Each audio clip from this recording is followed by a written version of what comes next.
You are watching Paradigm Shift TV.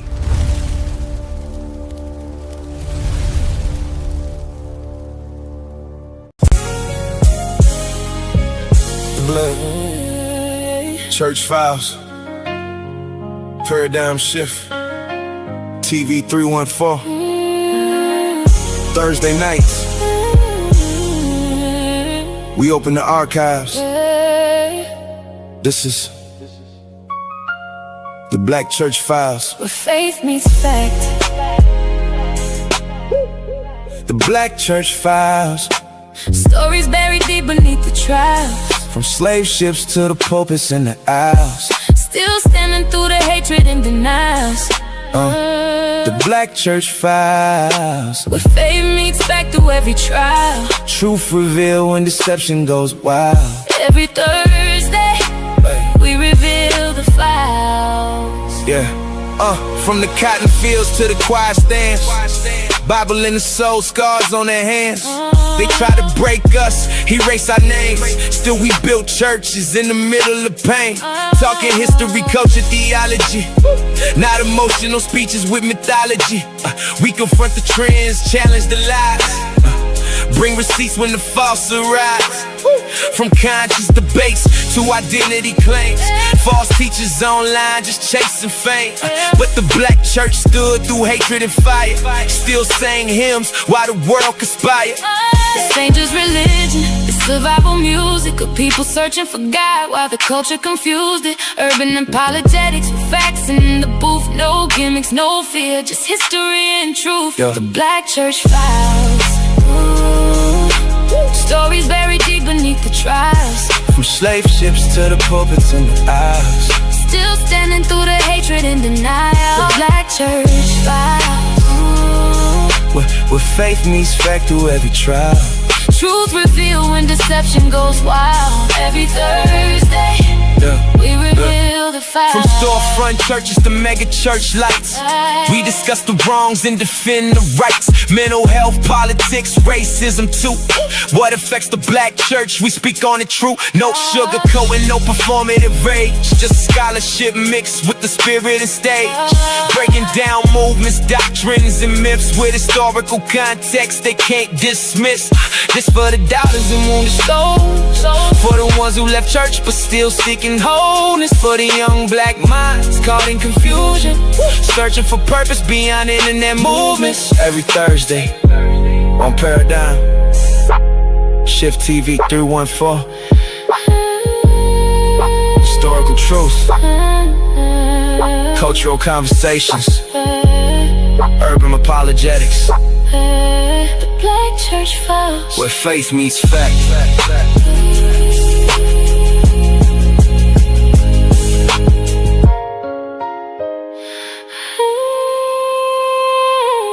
The Black Church Files.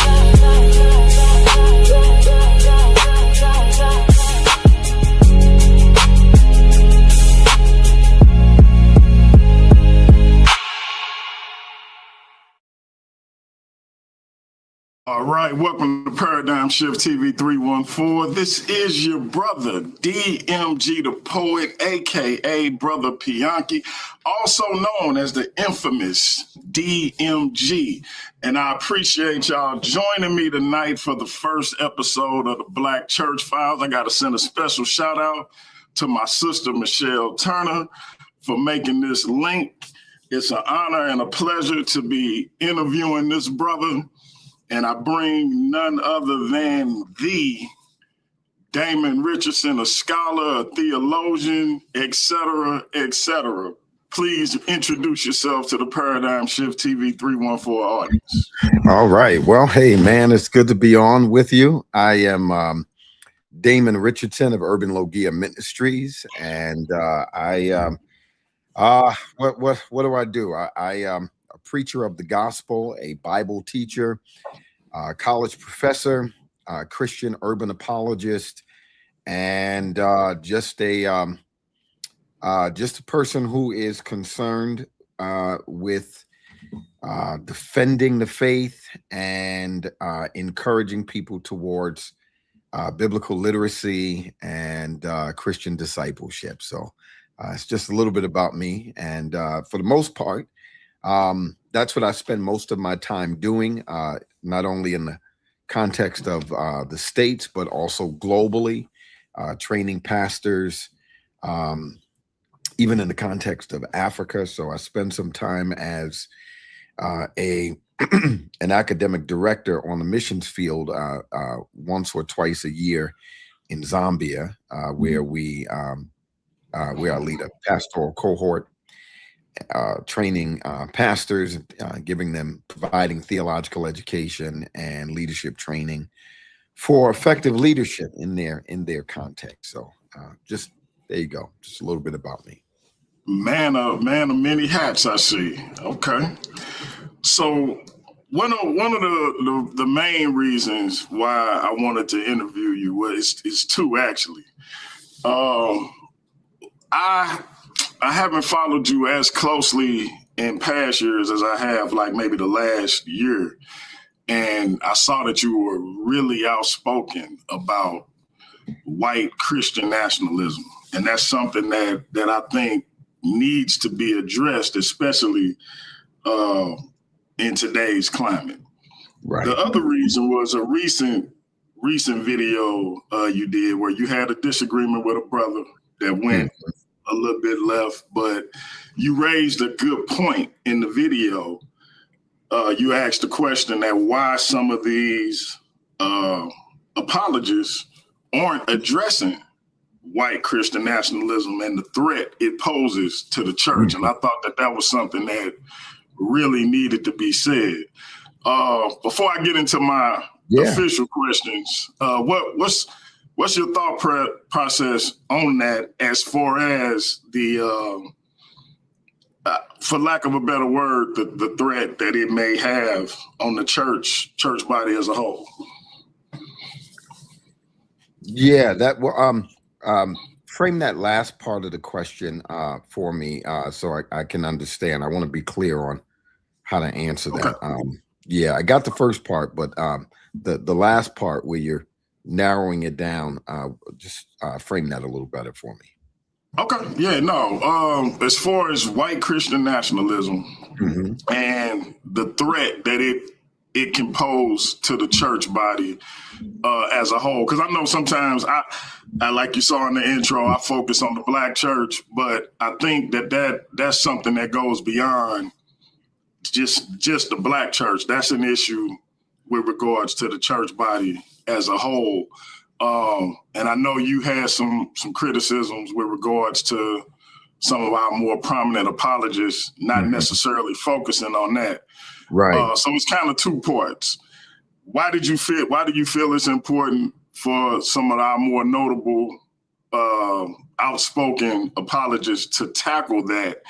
And what type of threat does it pose to the body? Yeah. So, man, it's a really good question, and I really appreciate you asking it, because I do want people to have clarity in terms of where I'm coming from. So, the threat remains the same, and it's been a threat. So, for instance, when we look at Black identity cults in this country, whether it is the Black Hebrew Israelites or the Nation of Islam, the Nuwapians or 5% Nation of Gods and Earth, whatever you come up with, historically, each one of those groups are, even in misguided, historically revisionist, unbiblical, unredeemed, unregenerated ways, are all responding to racism and white supremacy. Whether we agree with how they're responding to it or not, that's what they are responding to, which means that these groups did not, rise up out of some vacuum. They came as a result of a response to social and historical ills and harm that was being done towards Black people. In fact, they are every bit as a historical response to racism as the Black church is itself. Now, the Black church is a proper response, right? But nonetheless a response, and so are those groups, right? And so, what are they after? When you understand them on their terms, they're seeking to address, obviously, the harm that is perpetuated against Black people. They are seeking to address things like dignity, identity, and significance, worth, value, things like that, right? So they're trying to recover and retrieve narratives that they think are helpful to Black people, and to deconstruct away from those narratives that they think are harmful. Now, they get it wrong. I get that. And so that is part of the reason why urban apologetics, that is apologetics that is contextualized and focused on dealing with the questions, concerns, pushbacks, and issues that not only persons from those groups have, but people who might even be influenced by the ideologies of those kind of groups might have, as it relates to Christianity. So I get that. We need to be able to answer those questions, and to be able to equip believers to understand what their theology is, and what it is that they believe, because those are the pain points and those are the issues around which they construct their narratives, right? So we've got to be able to know how to deal with those things, but we can't deal with those things honestly without dealing with the things that cause those questions, doctrines, theologies. We're just not being honest if we're not doing that. And when we set out to put something in writing that gave some definition and some legs to urban apologetics, not that nobody was ever doing it before, but to define it, and to put some legs, and put some action to it, and to help people understand how do we apply this in our context. It wasn't just about answering or attacking or even debating with Black groups. That wasn't the end goal. The end goal was about restoring Black dignity with the gospel, right? Destroying false narratives around existential Blackness, showing that Black people, regardless of whether they know God, have inherent dignity because they are image bearers, and also being able to admit it, that in the name of Christianity and in the name of the Bible, using the Bible, weaponizing the Bible as a tool, these kinds of harms were perpetuated against Black people. Now, we obviously would draw the distinction between the faithful witness of biblical Christianity versus the misrepresentations, but the fact of the matter is that we've got to be able to admit that these things were done, and in doing so, then we can start answering questions and addressing many of the concerns that are there. But we've got to be able to listen to what the underlying concerns are. They're usually dignity based, or identity based, or worth and significance based, purpose based, and things like that, right? So after a while, especially being a prominent voice and leader in the urban apologetics community, I just realized that there are a lot of people who just get off on debating Black people, and that's it. And that's really low-hanging fruit. And what it does is, unintentionally, it ends up feeding white supremacist narratives that Black people are wrong anyways. It's what we've been trying to tell you. See, Black people always get it wrong. They're inherently wrong. They're innately wrong, right? So if that's all we're doing, what we're really doing is just essentially giving an alley-oop back to the very same people who questions and issues, the very same people rather who have created the issues in the first place, right? So when we hear questions like, is Christianity the white man's religion and this, that, or the other, that is because that is exactly the way that it looks to many people in the Black community, and for a good reason, because there's an entire history of white people hijacking Christianity and attempting to use it in ways that were weaponized against Black people, that created economic disenfranchisement and disinheritance and all kinds of other things, right? So those things are true, right? And so if we don't formulate an apologetic as Christians against the misappropriation of Christianity, then essentially we are committing the same harms that we are seeking to address, right? Like, yes, sir. Yes, sir.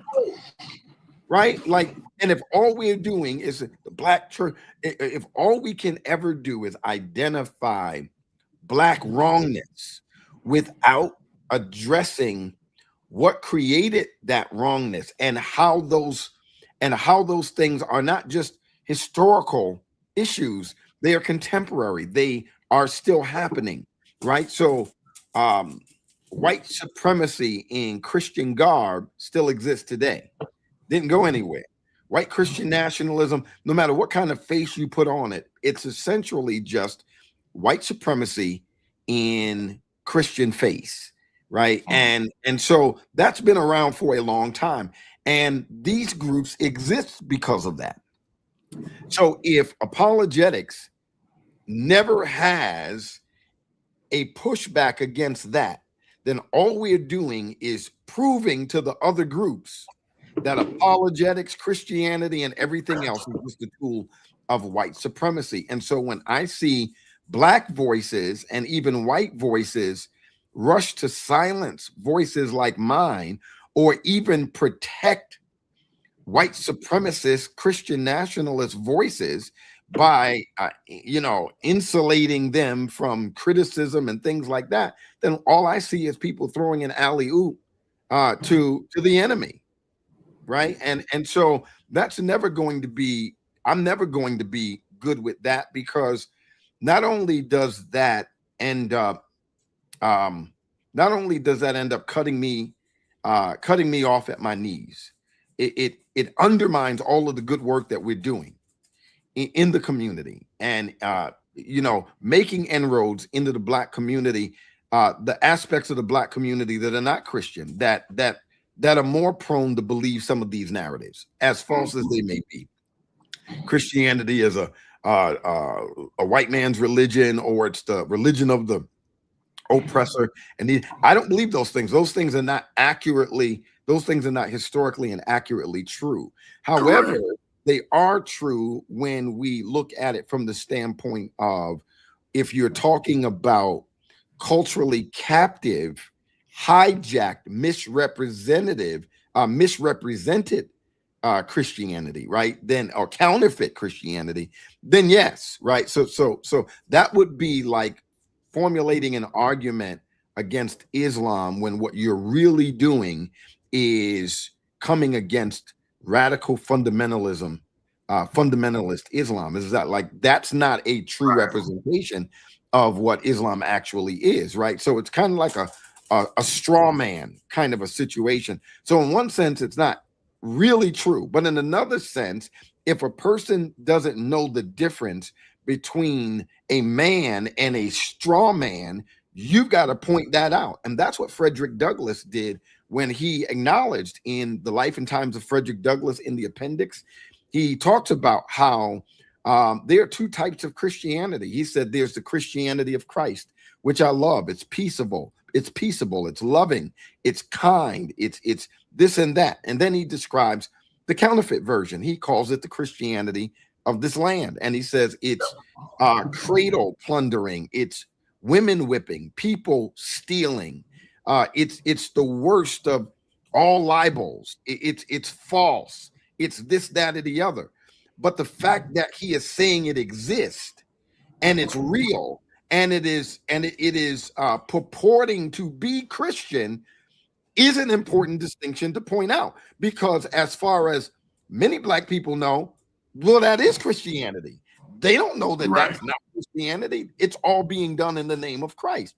So if we don't speak up and make those distinctions, then in effect, what we're really doing is reinforcing these stereotypes and these false ideas, these false conclusions that many people are coming to about what Christianity is. So in other words, we're really working against ourselves.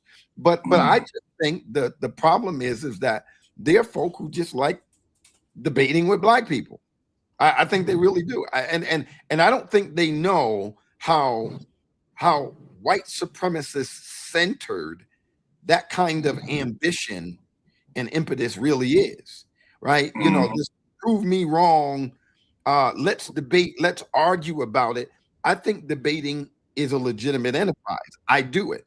But I also think that oftentimes the prove me wrong is essentially a tool of white supremacy, because white supremacy tends to think of itself as being orthodox, standardized, and right, because it sees whiteness as the standard that everything else needs to align with. In fact, it doesn't even see whiteness.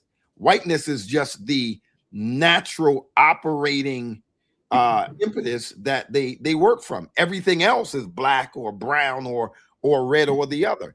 And so this kind of standardizing everything, this kind of making centralizing and normalizing and measuring everything around white norms is a very white supremacist kind of idea. And so oftentimes when they're talking about orthodoxy, they're not really talking about biblical orthodoxy. They're talking about white orthodoxy. Does it line up to the cultural ways in which the cultural patterns and norms and forms and ways of thinking and contours of thinking about things that we subscribe to? They don't even think that what they're doing is cultural. They think what they're doing is biblical and everything else is cultural. So they're operating already from, and so oftentimes this whole notion of let's argue with people and move them towards what is considered right, I think that's legitimate if the goal is biblical.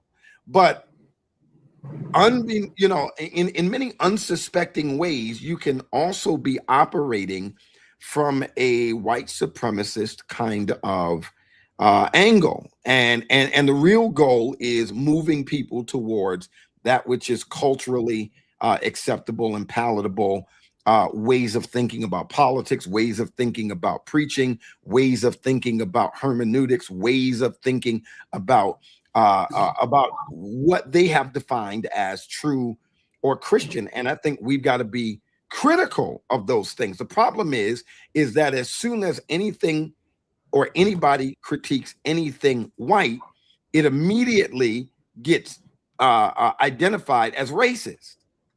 See, no matter how much racism they perpetuate, that's all fine. But if you say that's wrong, and then you identify it as coming from white sources, and when you say white, you don't necessarily mean skin tone white. You mean ideologically white. Right. It doesn't matter who's perpetuating it. They could be brown, Black, blue, Black. It doesn't matter. If it's coming from a white supremacist ideology, then the fact of the matter is it's wrong. And as soon as you do that, then here they come. Oh, you're using a ethnic lens, and you're using the skin and skin idolatry and all kinds of things, right? So what we really find is that racism and white supremacy is economically rewarding, and it is the most protected thing, ideology and theology in this country. It's like an ant mound. The real mound goes literally about 20 feet underground. The real mound. and they've got chambers and all kinds of things. But step on it, and a million ants are going to bite your ankle, and they're not even in the mound.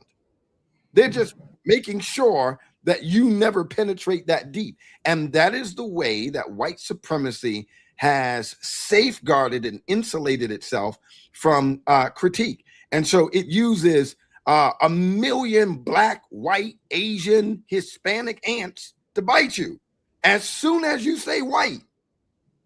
And they can say black all day long. Black Hebrew Israelites, black this, black church, black, say white church and see what happens.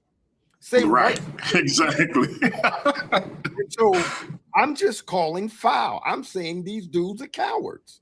They don't like it, but they really are. And because at the end of the day, to not do that is an attempt to protect something. You're either protecting yourself through self-preservation, you're either protecting your brand, you're protecting your bottom line, you're protecting your proximity to white spaces. Either way it goes, you're protecting something. And as long as you're doing that, you're a coward. There you go. And hey, listen, I think you just made me set a record for how many times I nodded my head during the interview. Because all I can do is just keep nodding my head. Like, I mean, as the youngsters would say, them was bars. I don't, like, I detect no lies. It's crazy because I feel like I just came back into the faith 3 years ago. So I spent time on that side of the fence. And so I got a lot of empathy for where they coming from. And as you said, it starts with white supremacy and a reaction to it because somewhere along the line, for various reasons, some personal, some from the outside looking in, but somewhere along the line, they felt like the gospel wasn't sufficient. Right. As we know it should be, it wasn't efficient to address the issues that they were having. So I empathize a lot with them, but I also have to point out certain truths. You can't tell me that these people cherry pick scriptures from the Bible, cherry pick them, and we're going to allow them to allow people to call that Christianity. Because I done pointed this out to several people. If I take the Quran, if I take the Hindu text, I forget it is the Bhagavad Gita or something like that.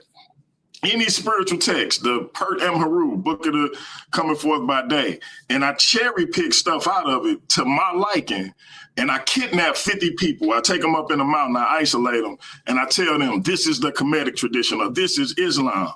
When they get back out in the world, people who actually know Islam, people who actually know the Kemetic tradition is not going to accept that cherry pick version of it. But we allow people to say Christianity was forced on our ancestors when we know they didn't even give them the whole corpus of the text. That's problematic. That can't be Christianity. We got to start right there. First of all, they didn't force. You can't force somebody to believe something.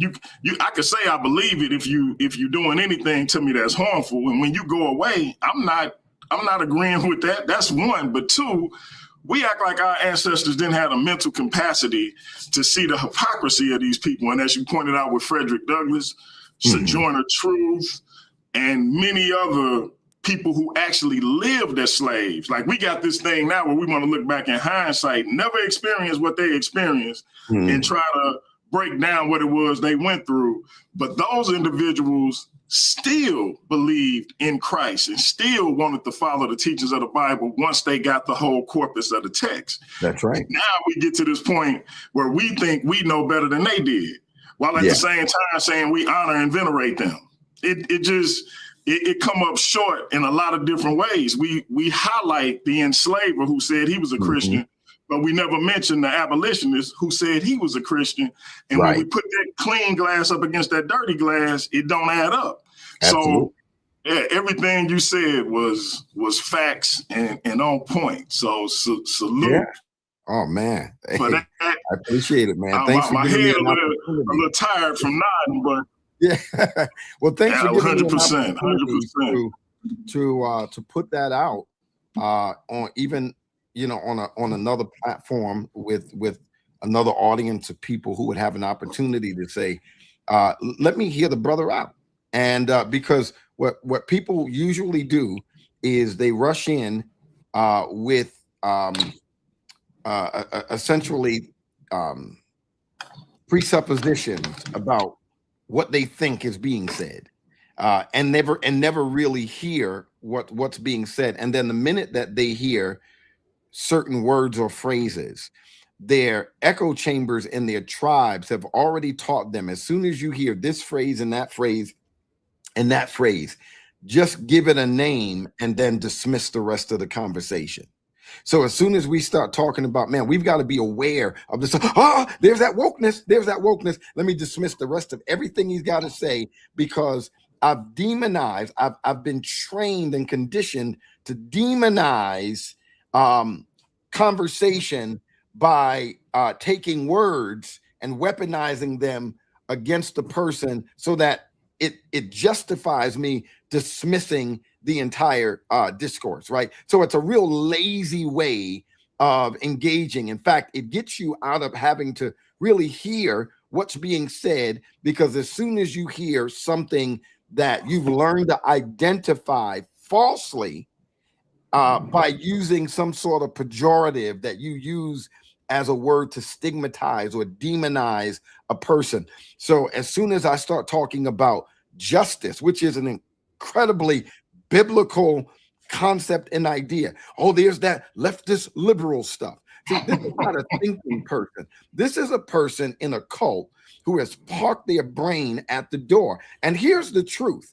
There are as many people who profess to be Christians who are really in cults, socially, theologically, and personality cults, that don't even realize that they're not thinking, that what they're doing is they're responding and regurgitating based on the ways that they have been conditioned to talk, so that they do not violate. It's kind of like the movie Life. Show them the gun line, boss. Show them the gun line. All these people know where the gun line is. And now what they'll do is they'll try and shoot at me for crossing the gun line. But the fact of the matter is that the real reason they won't cross the gun line is because they know they'll get shot at with the same bullets that they use. So oftentimes when you got these black folk who do all of this caping for Christian nationalism and white supremacy, they already know that the 1 minute that they disagree with these white people who are supporting their channels, then white people are going to hang them from social media trees and pull back all of their support, unsubscribe, and do all of that. And so they've already made a decision that to grift is better than to stand for the truth. They're afraid of that kind of blowback. They don't want that. But what they want more is the acceptance, the attaboys, the pat on the back and the rub on the head and the good job. Tell them, Damon, tell those other blacks how to think. You know, they love that. That makes them feel good. And the fact of the matter is that you know, they don't realize it. Now they'll come here and say, see, you guys, as soon as you say something black in a positive way, you're idolizing blackness. The real truth is that whiteness is their idol. All of that's the real idol. And when I say whiteness, again, I don't necessarily mean white skin or white people. I mean white supremacy. Mm-hmm. And ironically, white supremacy obviously is ideologically and theologically subscribed to predominantly by whites, but they don't just teach it to whites.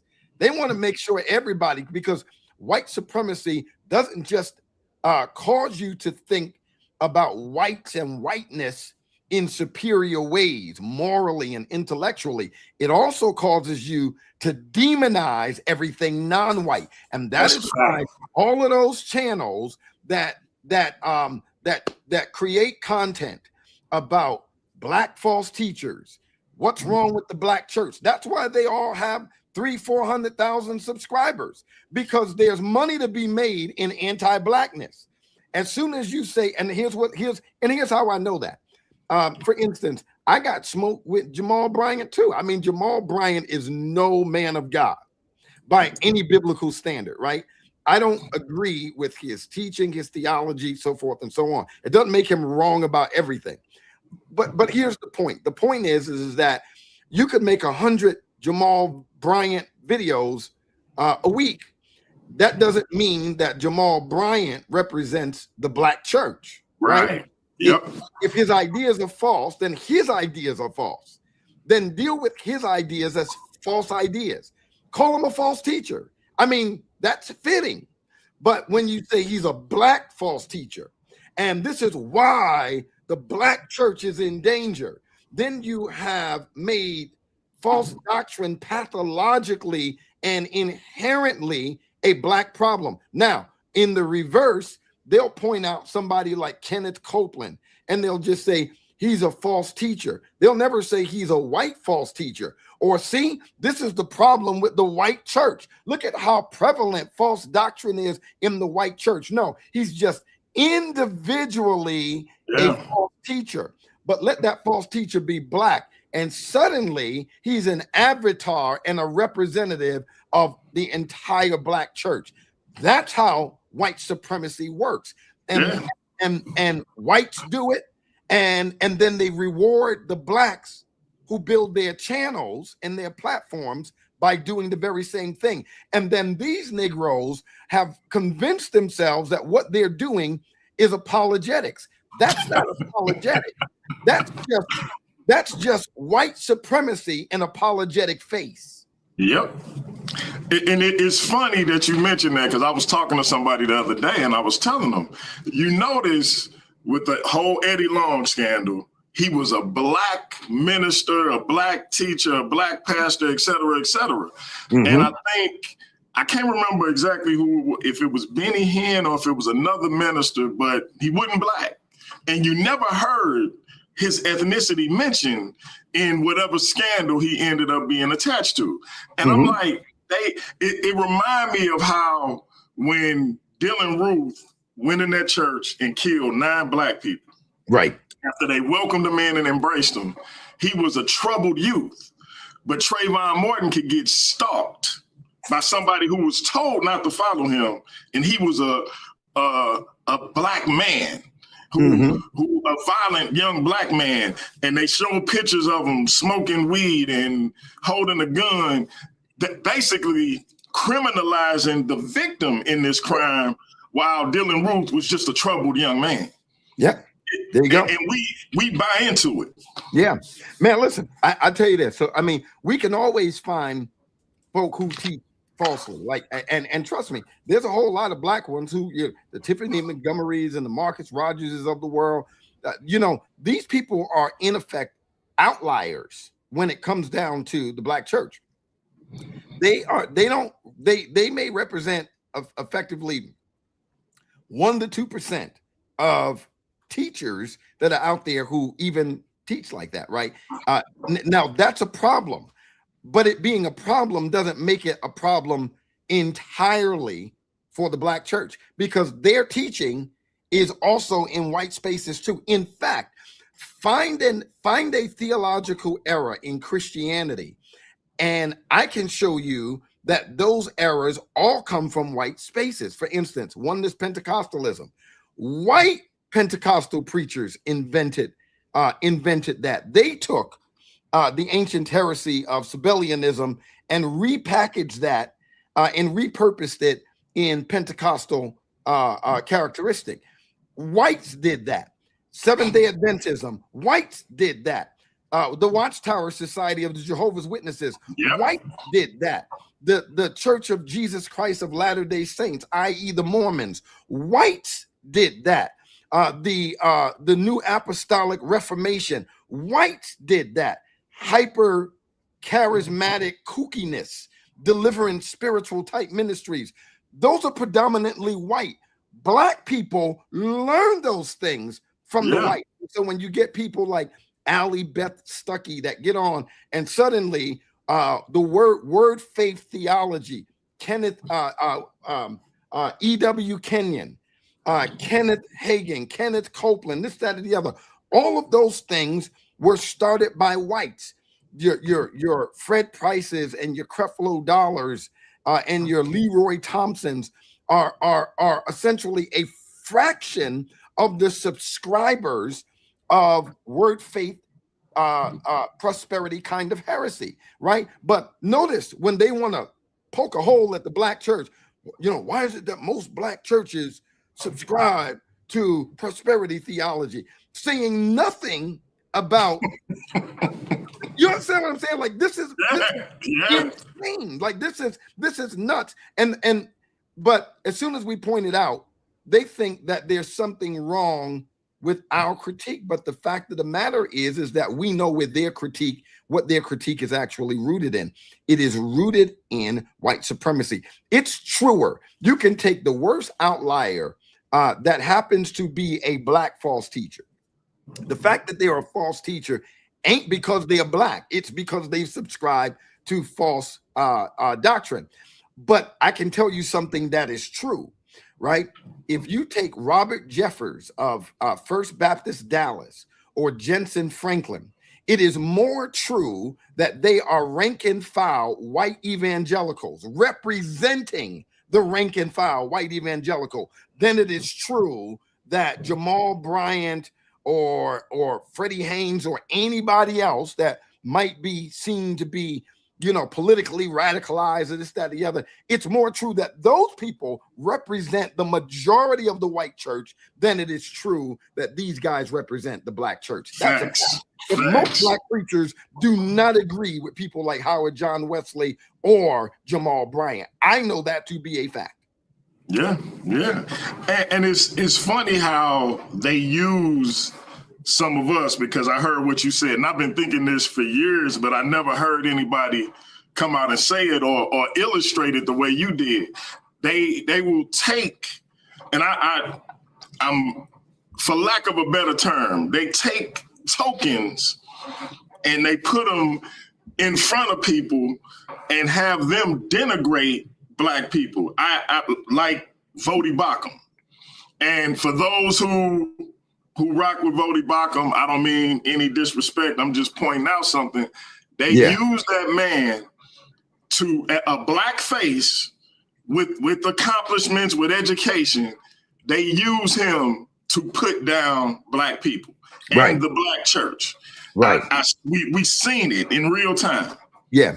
And here's what they think. They think that the problem that we have is the inability to disagree.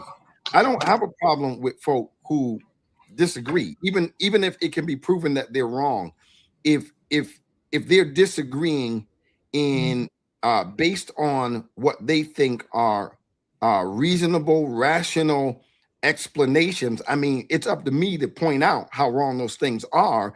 But if they are respectfully misunderstanding and they're rooting it in some intellectual conclusion, I can respect that. What I can't respect is rushing past 15 million black people to find 2 black people that you agree with, and the only reason you agree with them is because they're really agreeing with you. And then you want to amplify their voices and weaponize them against the majority of the black people that you bypass because you don't really want to hear what they have to say. You're really only interested in these 2 voices because they are now operating essentially as parrots for what you believe. Now watch this. Let those 2 people disagree with you and you'll start saying the same thing about them that you say about the 15 million that you buy. And that is the problem I have with Vodi Bakum. Vodi Bakum was essentially a voice, a weapon, a tool, essentially like a taskmaster. Here, let's give them a microphone. Let's give them platforms. And I don't say this as somebody who is standing afar off. I have personally sat in at least 3 or 4 services where Vodi Bakum was the keynote speaker, personally.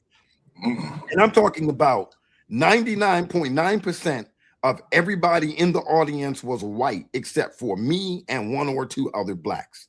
So I know exactly what he was doing, what he was saying, and how he was actually feeding white evangelicals, reformed, non-reformed, whatever, false narratives about Black people that actually fueled their views of Christian nationalism, justified their prejudices, their sense of superiority, and all of those things.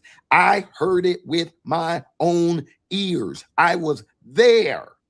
I saw how literally it was literally no different than any radical, let's say there's some Muslim imam that is radicalizing young Muslims around hatred for the West, this, that, and the other.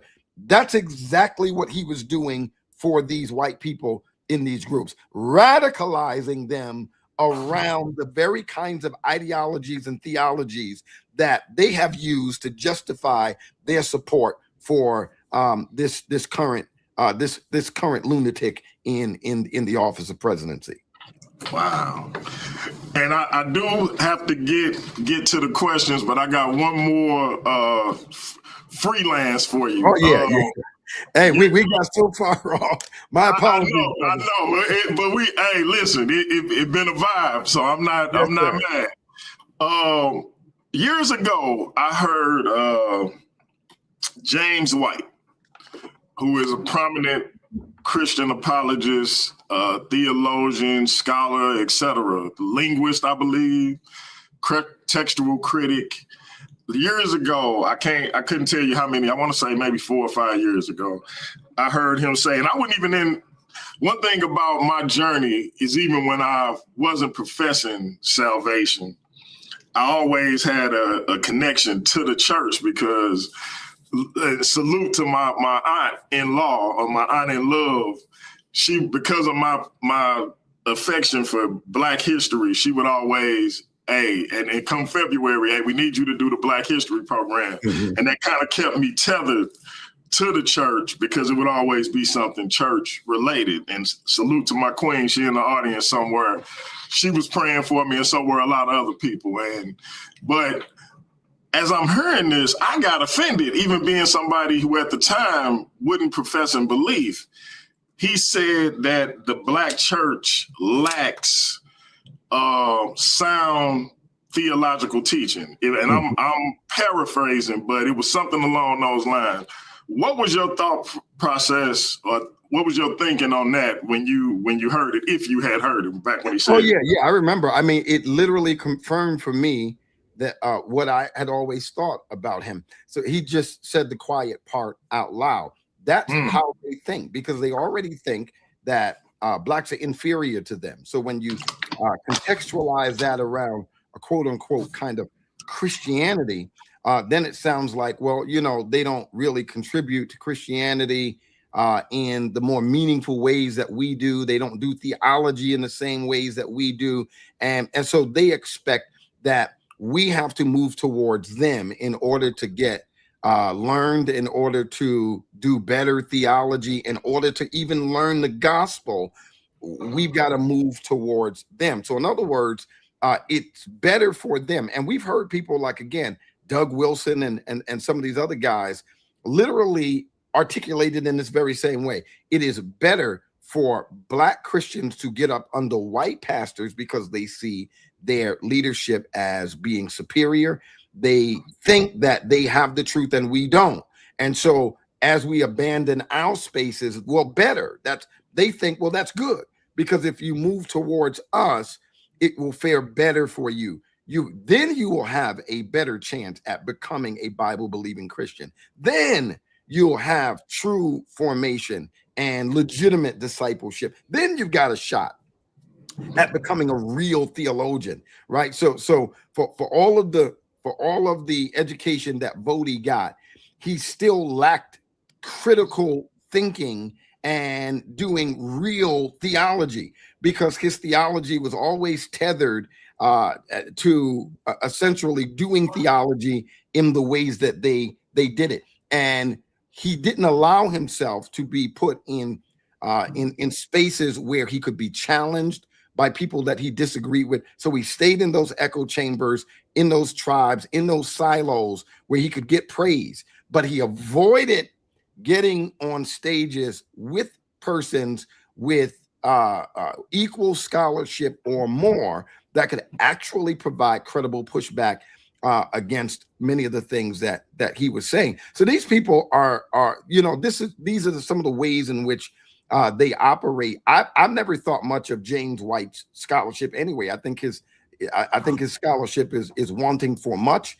He's not much of a theologian, if you ask me. Now, everybody who follows folk always think the folk they follow are the smartest, until like Geno Jennings' followers think he's untouchable. And that's because Geno Jennings has never had a conversation with me, right? And he won't, because he already knows, well, if I get on a stage with somebody that can run circles around me, I lose the kind of reputation that I've gained among the people, that I've reinforced this idea that I'm untouchable in the word. So what does he do? He cherry picks conversations with people that he know he can handle, and then he rigs the conversation so that he's always the winner.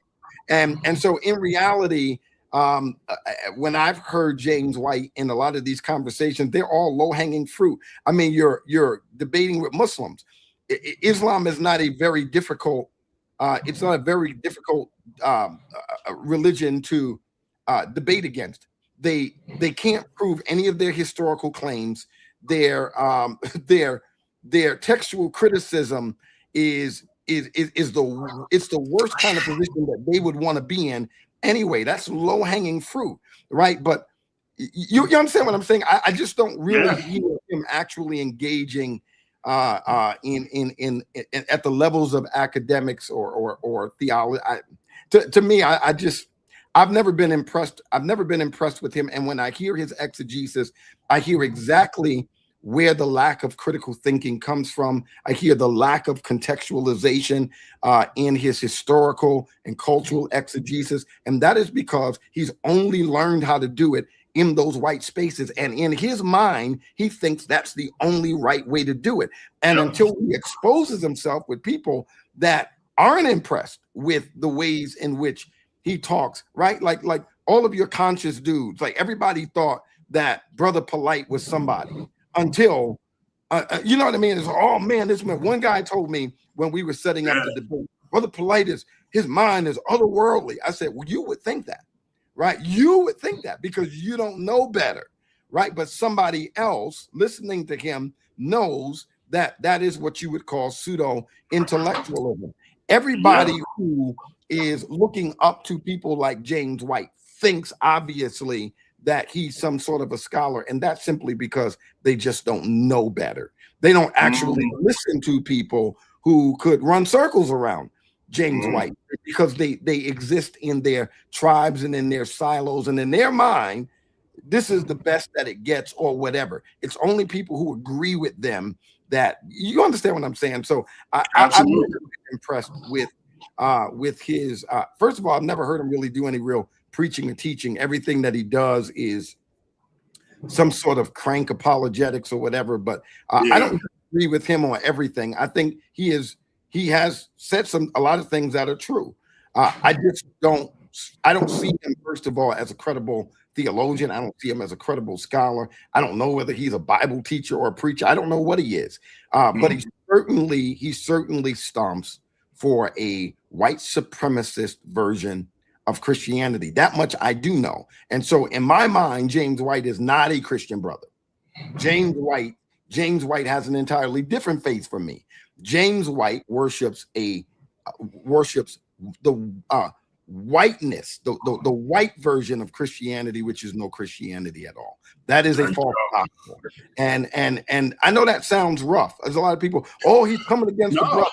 I'm gonna tell you why it sounds appropriate to me, because I heard James White say this as well. He said Robert E. Lee, when it was brought up how he, not only that he was an enslaver, but how horribly he treated his slaves. And you know, like I know, when somebody say you treated your slaves horribly, and they talking about our ancestors in the antebellum South, we know that they were all treated horribly. So for somebody to emphasize how horrible he treated them, he must have took it to another level. And James White said he was simply a man of his time. There you go. He still believed he was a Christian brother. People who, and I'm like, who agree with that. What? Yeah, notice the people who agree with that. Yeah. It's always people in those silos. So, for instance, MacArthur writes, he made the same argument. In fact, he even promoted the curse of Ham, right? And then he says, well, who would agree with that? Well, people in those silos and in those echo chambers agree with that because they look up to these guys. They think that these guys are. MacArthur was no theologian. MacArthur he wasn't Dr. John MacArthur. He didn't have any earned doctorate degree. So where did all of this acclaim come from? It came from the people following him. They made him king. They made him some world acclaimed Bible teacher. When in reality, John MacArthur was not a good Bible teacher, right? Pipers, these guys. What I'm saying is the people who think that are their followers. Yeah. Outside of their followers, these guys, people do not look at them as, theological scholar. Piper's not a theological scholar. He is not, right? And again, I'm not disagreeing with everything that they say. What I am saying is the folk who think that these guys, and every last one of them, when you start evaluating their biblical anthropology, you'll start seeing where the cracks are in terms of their white supremacy. And you got to know how to ask the right questions to press them in the right ways, and then you'll hear it. But I'm just not impressed with these guys. Like, the people who are impressed with them are typically white reformed folk or evangelical folk, typically reformed, who think that these guys are the salt and the butter of Christianity, and then the black folk who get brainwashed into these groups, and then they don't even be 5 minutes in the group, and then you ask them, who's your top 5 best preachers? Oh, Paul Washer, John MacArthur, and it just goes to show you, like, what they're really doing is learning white supremacy in Christian faith, and they don't even realize it. And it's just so that's why I talk the way that I talk. And some people think, oh man, this guy's arrogant, this guy is reckless, and he's dangerous, and this, that, or the other. No, they're all dangerous.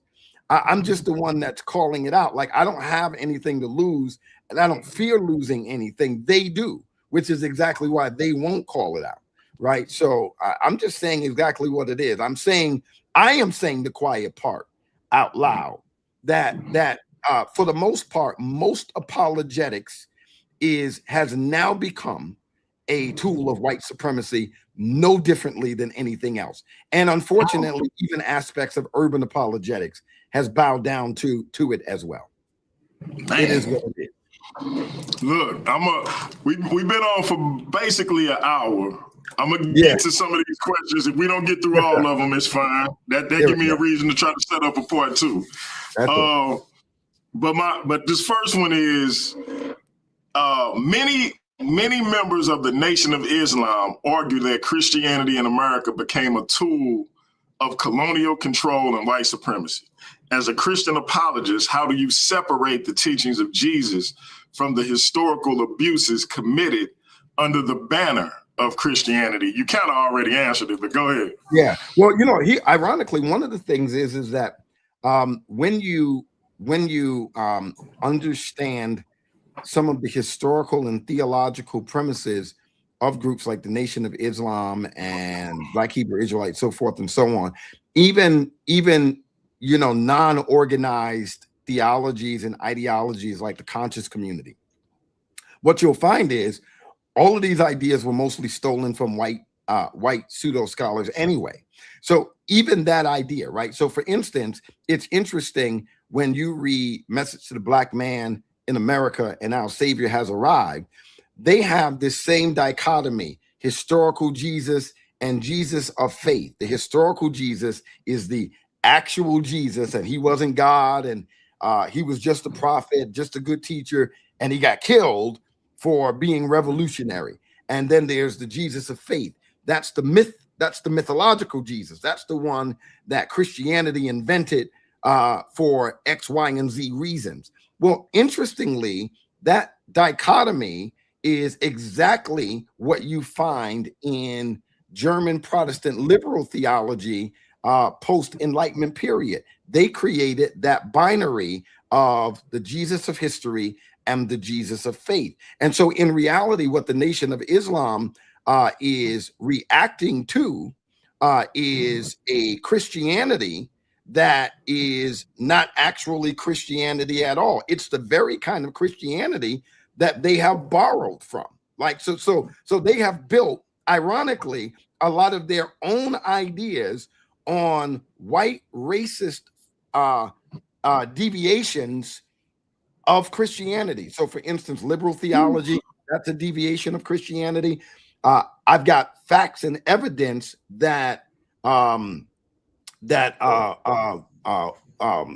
Elijah Muhammad, and then of course the founder Warith Muhammad, well, not Warith Muhammad, his son. Can't remember his name. Ford Muhammad or something like that. Yeah, W.D. Farr. That they both borrowed and even plagiarized at many points the teachings of Charles Taze Russell from the Jehovah's Witnesses. Like literally, they borrowed aspects of his eschatology. They borrowed aspects of Mormonism. My whole thing is that the Nation of Islam is steeped in white racist Christian teaching. Like a lot of their own theology was borrowed from that. And so in reality, when they're attacking those forms of Christianity, they're really attacking themselves. They have an entire straw man argument against Christianity. They haven't really said anything against what we believe. What they are attacking are some of the very ideas that they have actually borrowed from. Like say for instance, white supremacy and white racism.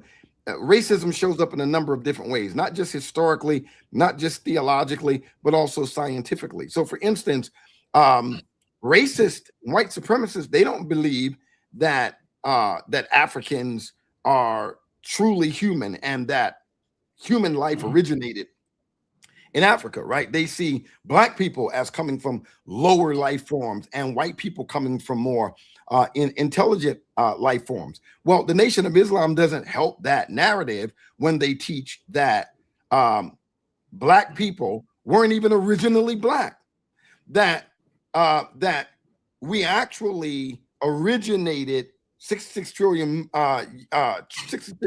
years on the moon. And then when we got here to Earth, we were in essentially East Asia. And then we migrated for survival purposes to West Asia, i.e. Africa. And it was in Africa that we actually evolved into dark skin and kinky hair. Well, what does that ultimately say about Black people? Is that affirming? Is that to say that God created us this way? No, it's we ultimately became this way, but we weren't this way originally. So their own cosmogony doesn't actually affirm anything truly dignifying about Blackness. In fact, it affirms the idea that we were something other than that and ultimately became this as a result of evolution. And so in reality, the Nation of Islam, if I may, go ahead. If I may, I think Farrakhan even made it seem as if we devolved, because he went into this. I'm sure you saw this. We the only people who hair on our head is not like the hair on our eyebrows. Yeah, and our wide noses and our kinky hair was a punishment for disobedience or something to that effect. Yeah, and I'm listening to this like, wow. And I'm glad you broke it down with where they got some of these teachings from, because I'm like, this is bananas that this dude, like, how can he even get this off? But it's a powerful tool of self-hatred. Yeah, because we already got how we look. Yeah, even the colorism that exists in the Nation of Islam is an aspect of self-hatred. So, for instance, most of all of their leaders have predominantly been lighter skinned Blacks. and then you'll notice how, you know, they've promoted, for instance, even the way that you take care of your hair for years. So I was born and raised in the Nation of Islam. So, you know, brushing your hair to the side and, you know, laying it down and getting waves and all of that. All of that is designed. I mean, all of that really comes from the emulation of more desirable hairstyles. So if your hair lays down, and where did that come from? Well, when you looked at W.D. Fard, Fard was essentially a white. He was born in Jasper, Texas. His father, according to the census in 1910, was a mulatto, which probably meant that his mom was white and his dad was black. He was of mixed descent. But W.D. Fard has this mulatto father, and most likely his mother was white. And so he identified as white all of his life. And when you look at pictures, this is a white man. And how is his hair? Laying down to the side, so forth and so on. So that becomes essentially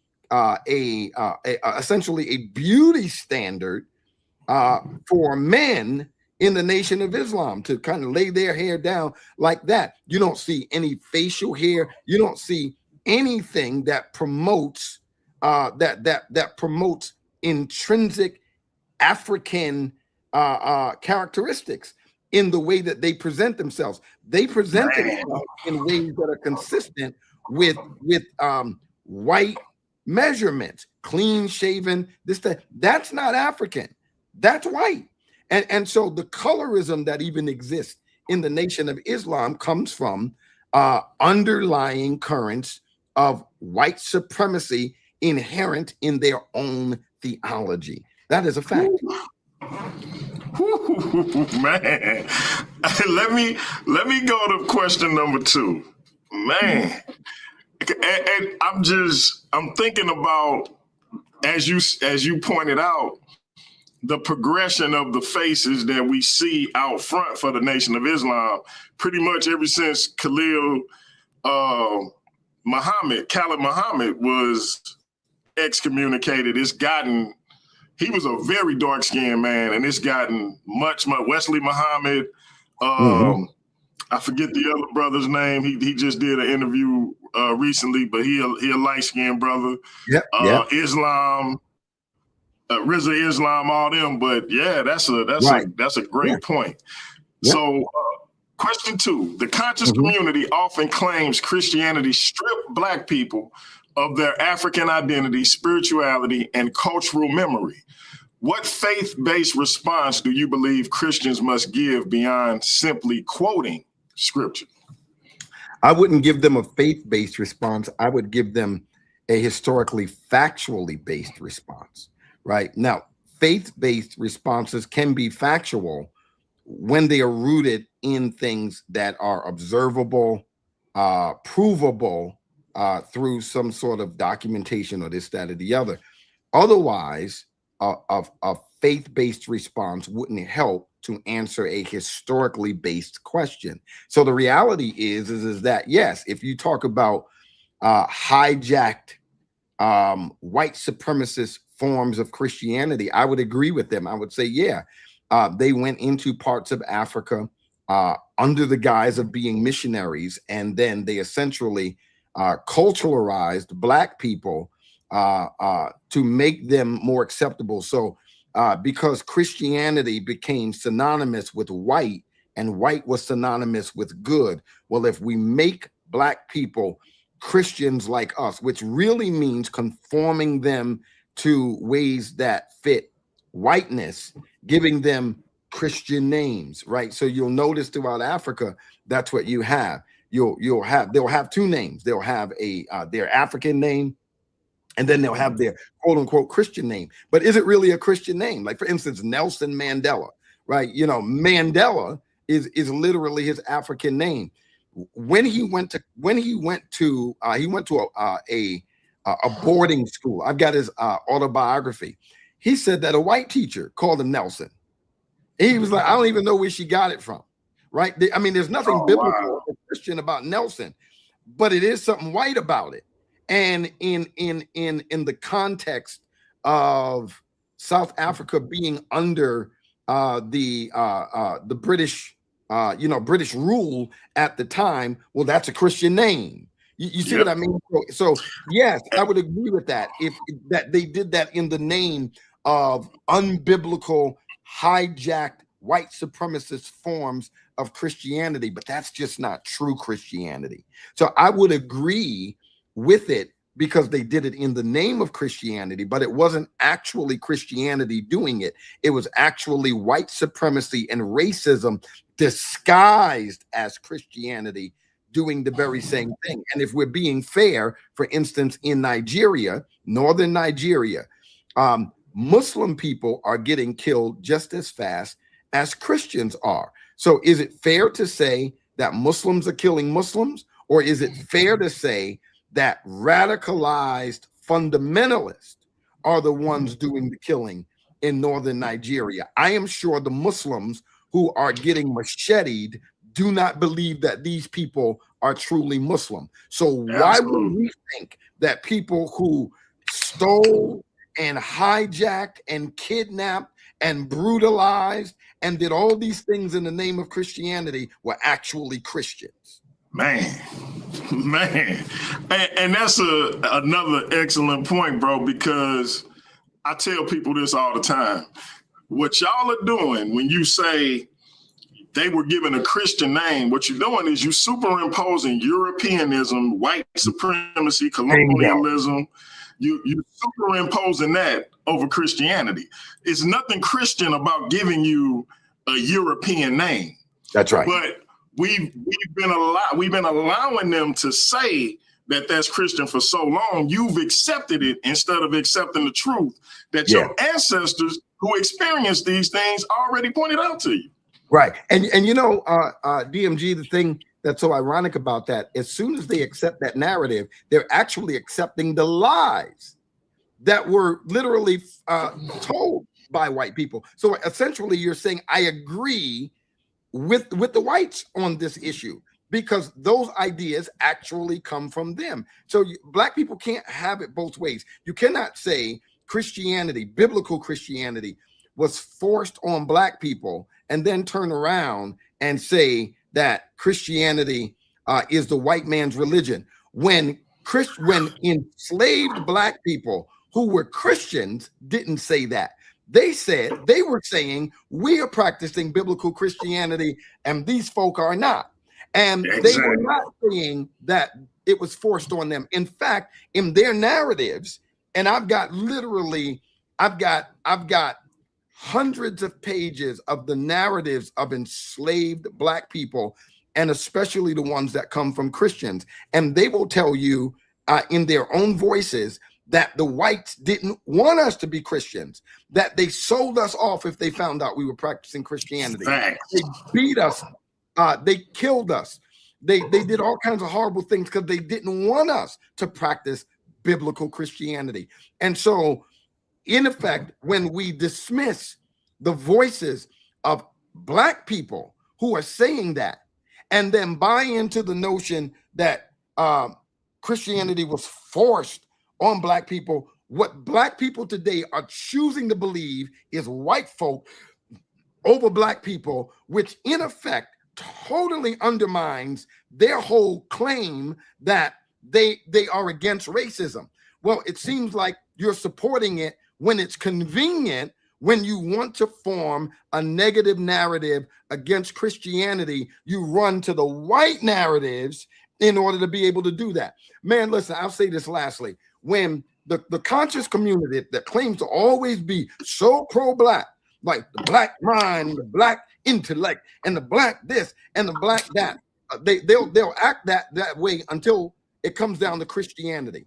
And That's then all of a sudden, they start using all of the played out false white narratives against biblical Christianity when a black person is arguing it. I'll prove it.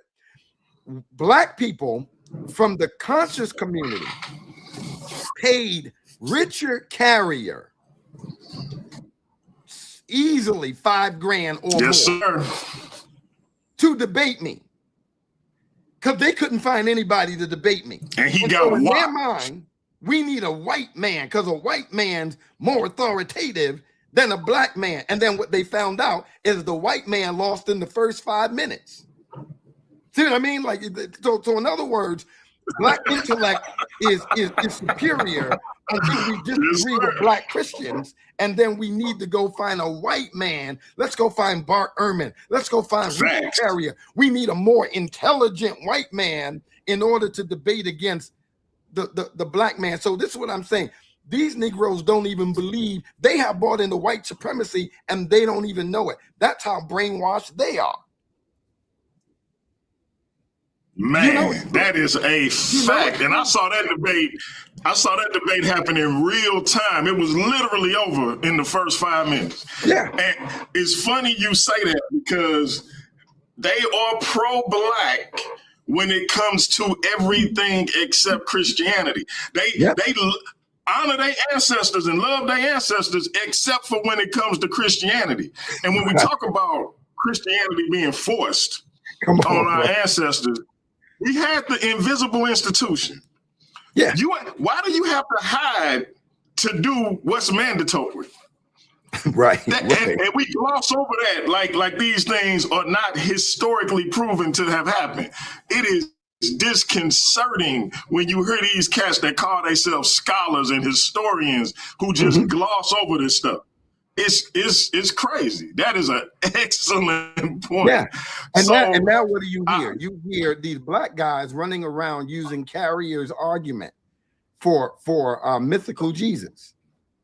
Like literally, like I said, they don't really do real theology. They just plagiarize the poor theology from white pseudo scholars and then give it a black tone and skin to it. But underneath, it's the same white supremacy that they claim that they are against.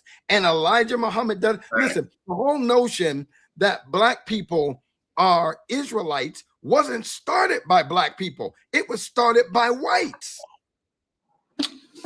That was started by white people. It's not. Take any one of those black identity cults, and I can show you where all of them, including Comedicism, got all of their ideas from white people, and yet they want to be coming around talking about the superiority of blackness and what the church ain't doing. The church is the one that uncovered the fact that white supremacy is behind that. That's the real Wizard of Oz behind their own thinking and their own theology. And so the black church has always been a prophetic voice against white supremacy. Ain't no black group in America been more faithful and more vehemently against white supremacy like the black church. You can't find one. When you talk about the black church, come on, I can talk for days about the institution building that we did. Okay, Nation of Islam been around since 1933. Where is the HBCU built by the Nation of Islam? I mean, they built the Mosque Mariam or the University of Islam in Chicago. That ain't no real university. That's just a high school for black kids whose families are in the Nation of Islam, and maybe a parochial school at best for some of the local kids in Chicago. But the black church built greater than 118 institutions that white people even attend. And my point is that we did real institution building in this country that bettered the lives of black people, mutual aid society. I can go on and on and on. So at the end of the day, they don't really have any real thing to say negative about the black church that they haven't borrowed from white supremacists in order to be able to formulate their false narratives anyway. Man, and that look, it's crazy when you really articulate it the way you just broke that down, man. It's crazy. Yeah. But and I fully agree with you.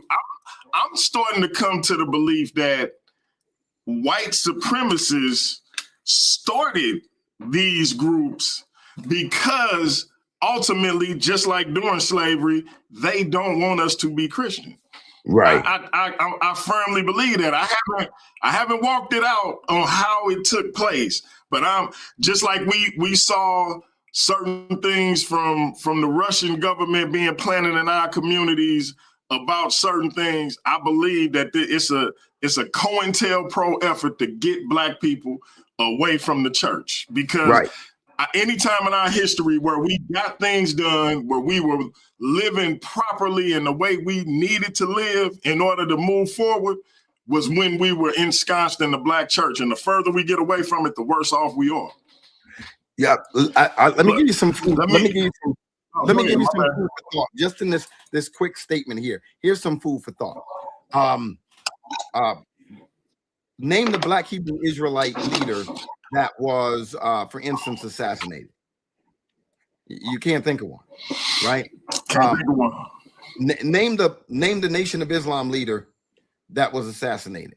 Now, somebody said, "Oh, Malcolm X." Well, that would be wrong for several reasons. No. Number one, he wasn't in the Nation of Islam when he was assassinated, and two, by the time he was assassinated, historically, he was orbiting closer to Martin's ideas than he was where he had previously been in the Nation of Islam. In fact, that is why when Martin was locked up in the Birmingham jail and Coretta spoke in his place that night, Malcolm X was there and was like, I'm starting to see what old dude was saying. Right now, they might have still had some of their ideological differences, but they were orbiting much more closely together at that point than they were before. You'll notice it's at that point that they kill him. And who else do they kill shortly after? Facts. Now, here's the interesting thing. They ain't never killed Elijah Muhammad, and they definitely ain't never killed Louis Farrakhan. Louis Farrakhan's 95 years old.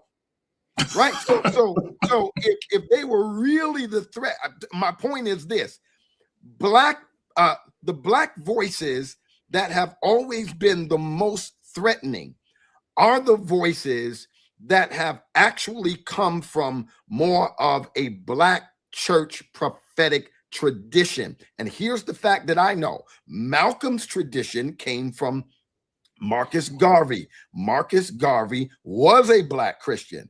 Malcolm's dad was a Garveyite. That is, in effect, what made Malcolm more dangerous than his Nation of Islam ideology. Because as long as he was saying what they were saying, here's the other thing I know. It was a week after Malcolm went on WBLS radio in New York that he was dead. Malcolm got on and blew the roof off the top when he said white supremacist organizations fund the Nation of Islam. And he even pointed to how that's how they were getting that farmland in Indiana and all that other stuff. And he pointed to a meeting that he attended with the minister in Atlanta of the Nation of Islam right here in my city. And they met with one of the leaders of a major white supremacist organization. And they were there representing Elijah Muhammad. They were being financially underwritten because they had mutually agreeable goals, and that is, let's keep our people apart from each other. And so Malcolm was never dangerous when he was going along with that. He became dangerous when he started going in the opposite direction. And that whole deal about any means necessary, that ain't a Nation of Islam mantra. That actually was borrowed from Reverend Henry Highland Garnett, an African-American preacher who was a free Black in the North in the 18th century that was convincing the convention of Black people that we need to go down and do something about our Black brothers and sisters enslaved in the South, and we need to do it by any means necessary. Interestingly, Frederick Douglass disagreed with him that night, and 5 years later, Frederick Douglass said Henry Highland Garnett was correct. And so the point of the matter is that Malcolm was dangerous because he was operating more so in the black church prophetic tradition than he was in any nation of Israel. As long as he was preaching that, they didn't bother him. As soon as he started sounding differently, he became dangerous. And that's one thing that I know. Nobody else in the Nation of Islam got killed except for him, which is the very same reason that they killed King.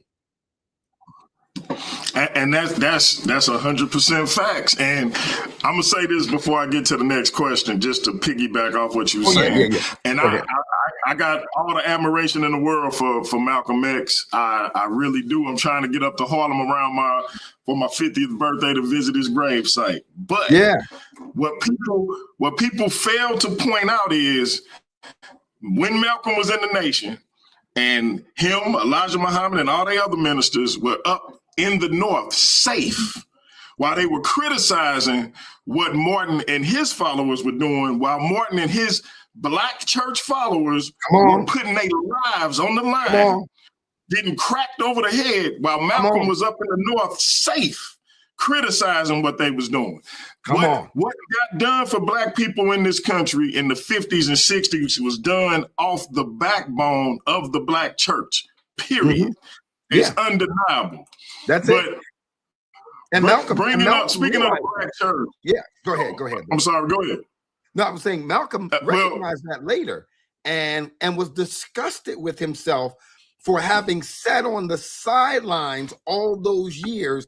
And he said, you know, we had all these negative narratives about the black preacher, old greasy chicken head, chicken eating Baptist preacher, you know, got black people doing the bidding of the master and this, that, and the other. And he lamented the fact that he had been saying that when he realized that them same black preachers were more courageous than any of them in the nation had been. And he lamented the fact that he had been sitting on the sideline all that time. And that's why he started trying to mobilize and say, man, we need to start joining forces with. I'm not saying that he was theologically moving in the direction of Martin, but ideologically, he was like, man, these dudes been doing it. We were the chumps. We were, like you said, sitting in Chicago and in New York and in Philly and Boston safe. You know, we were in the stands. We were Monday morning armchair quarterbacking, and these dudes were in the game getting brutalized. And he lamented the fact of that. You're absolutely right, brother. I'm glad you brought that up. And I see my brother Captain K from and that's my brother. That's my brother in real life. But this is where me and Cap disagree. They got a lot of disrespectful stuff to say about Dr. King, but I'm gonna tell y'all real quick before I get to my next question, and I'm gonna let Damon piggyback off of it if he want to. What people who like to say Dr. King led our people into getting beat up and done bad and all of this, they fail to recognize the genius of the man's strategy. See, the nonviolent protests wouldn't to get our people beat up. That's asinine to even say that. Number one, it was to put America on blast to the rest of the world. See, America got a habit of policing other countries and telling them how to treat their citizens. So what Dr. King did, when you saw those newscasts of our women getting dog sick on, water hoses, beat over the head with billy clubs, other countries, including Cuba, start saying, hold up, how you gonna tell us how to treat our people and this is what you're doing to your citizens? John F. Kennedy wasn't moving, but when his hypocrisy and America's hypocrisy got put on blast, he had no other choice but to act. The very fact that you able to get on YouTube right now and talk bad about Dr. King is because of the sacrifice Dr. King made. Go ahead, bro. I'm gonna pull up that next question. Bro, you talking my language. Bloody Sunday in Selma, Alabama occurred on March 7th, 1965. It embarrassed America so bad because it made white people look in the mirror at how ugly racism was. You want to know when the Civil Rights Bill was passed? August 6, 1965, several months later. They looked at the television in disgust at how ugly and nasty they were. how ungodly, how demonic white supremacy and racism had made them and had turned them into immoral monsters. That was a genius, and it had accomplished more in that time than and the interesting thing is he got incredible pushback, not just from whites, but even from blacks. I mean, that was the whole reason why the PNBC, the Progressive National Baptist Convention, literally split and formed its own convention, because in the National Baptist Convention, they were looking to do take a more, what you would say, a more moderate approach. You know, one that's one that is not progressive, but one that is gradual is the terminology. Yeah. Like less disruptive. Yeah, less disruptive. If we're less threatening and more palatable, ultimately they'll see. And Martin and the civil rights leaders, who were primarily, by the way, Christian preachers, understood that the fastest way for these people to see ungodliness is to show it to them. Yeah. So, yeah. And when we look at the letter from the Birmingham jail, he openly critiques that line of thinking that, hey, wait a minute, maybe you need to slow down a little bit. No, actually, I need to speed up. I need to get more disruptive instead of pulling back, as y'all was suggesting. But let me get to my next question, because I'll talk about that for the rest of the night. Some Black Christians openly support the MAGA movement and Christian nationalism, while others see it as deeply connected to racial division and political idolatry. From a biblical perspective, where should Christians draw the line between patriotism and nationalism? Well, Christian nationalism should never be syncretized with Christianity at any point. In fact, to do so is treasonous to biblical Christianity, right? Nationalism is empire-based, whereas Christianity is kingdom of God-based. So there is no integration and no syncretism between Christian nationalism. Once you add Christianity to anything, you've created it another thing, right? And that's why you can't have Chrislam, Christianity and Islam. That's why you can't have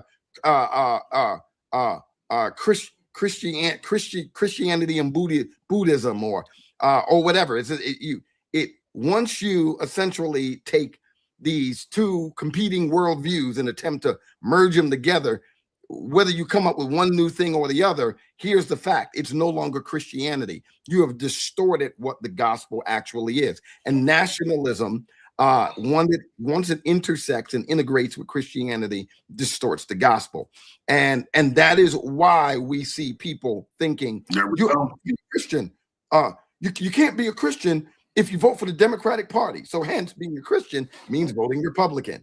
Being a Christian means supporting a candidate like Donald Trump. So they see their identity as correlated with their politics, with their quote unquote love for America. They see America as God's chosen, hence others are not, right? And so this essentially creates ideas and practices that are the antithesis and in competition with those of Scripture. If you're a biblical Christian, we are called to love one another, regardless of their ethnicity, regardless of what nationality, what country they come from. Christian nationalism, you can't do that. It's America first. And since being American means being white, and being white means being Christian, then essentially they want to form a society around those ideals, not really around Scripture. As for patriotism, I can prove this. I challenge anybody to prove me different. You can't find more patriotic people than Black people. Facts. Right. That's a fact. White people are not more patriotic than Black people. The day that, and here's how I know. Oh, he's a racist. No, I'm smart. Here's a historical fact. The day that white people will fight for a country that gave them no rights at all, and saw us and would see them as social non-persons, oppress them, and then make them fight, that's when I will say white people are patriotic, right?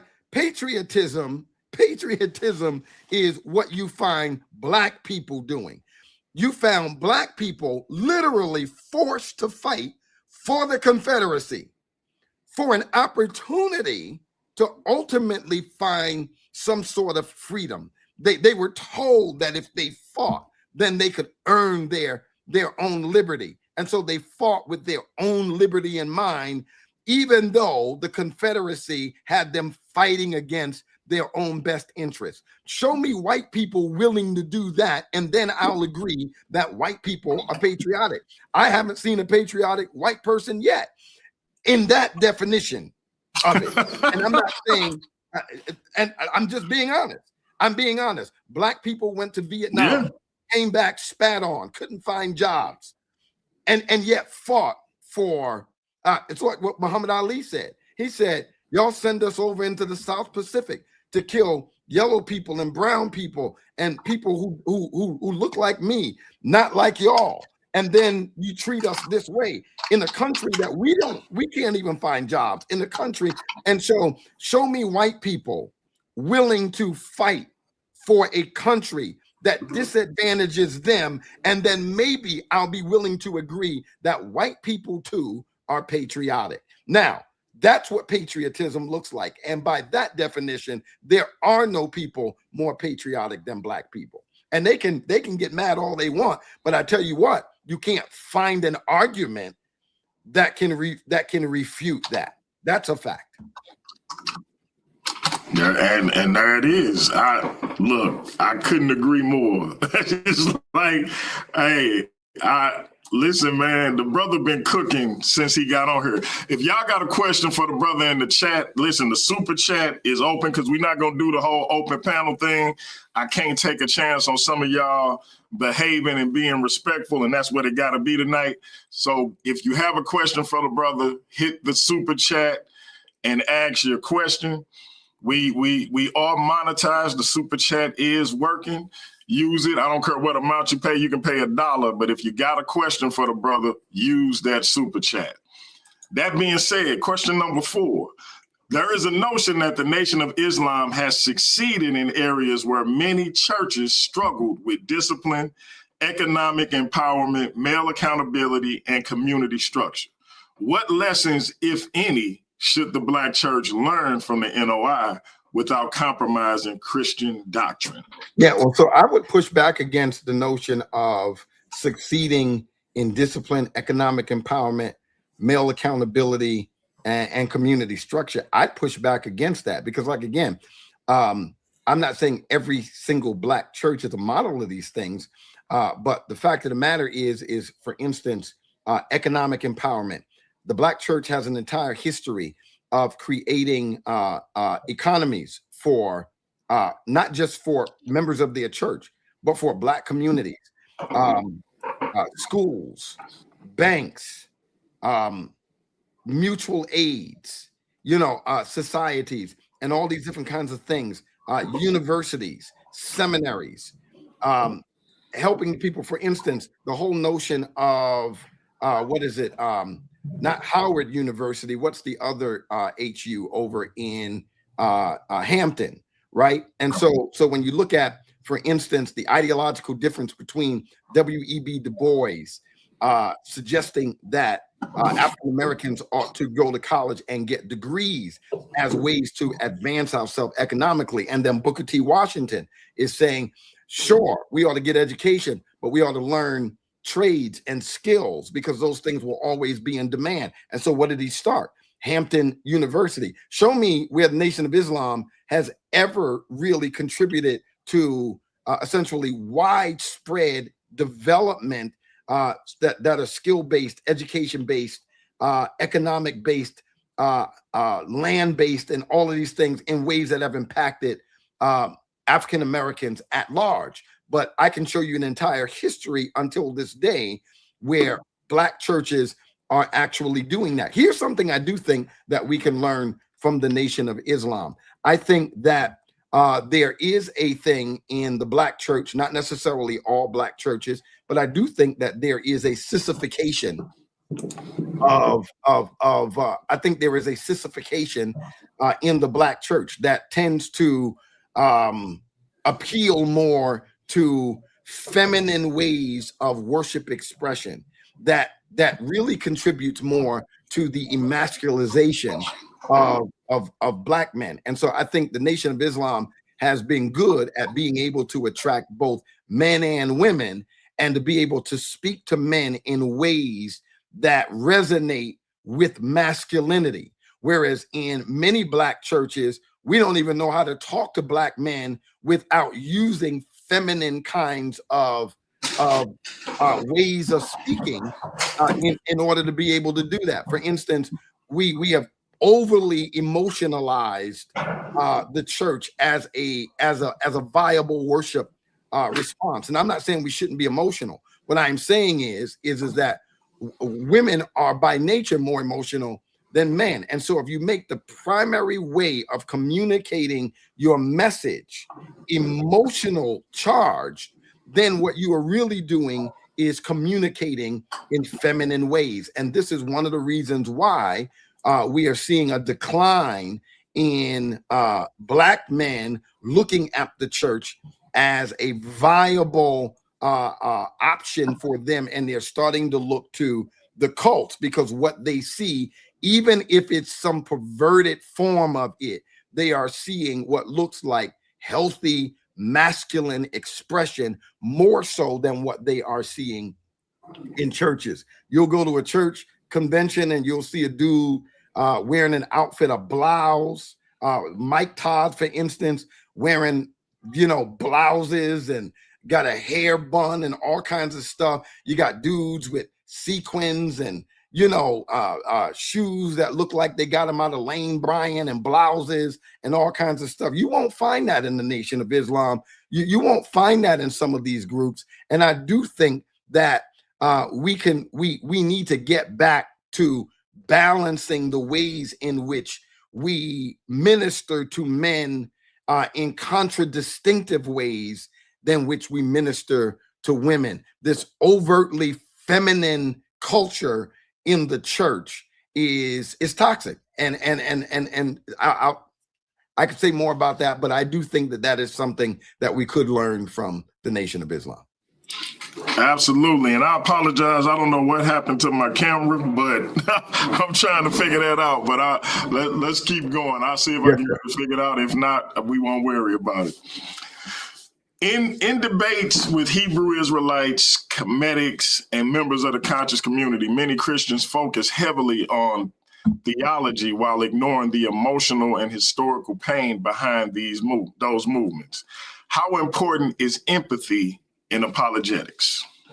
I mean, we got to lead with that, right? So before we start trying to formulate how am I going to respond to this person, we have to learn how to hear the underlying concern. And oftentimes the underlying concern ain't even theological. Like I said, oftentimes it's rooted in dignity, or it's rooted in identity, or it's rooted in some sense of purpose or significance. And if we understand essentially what the actual pain point is, rather than the talking point, what's the pain point? That is the real if we learn how to empathize with that and say, you know what, man, I can actually understand how you would probably end up thinking what you think, because yes, this is true. And it has contributed to this, that, and the other.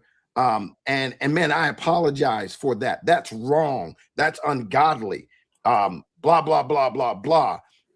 But let me help you understand how the wrong kind of reaction and response to that can land you in a place that's just as wrong as that, right? But what do people want to do?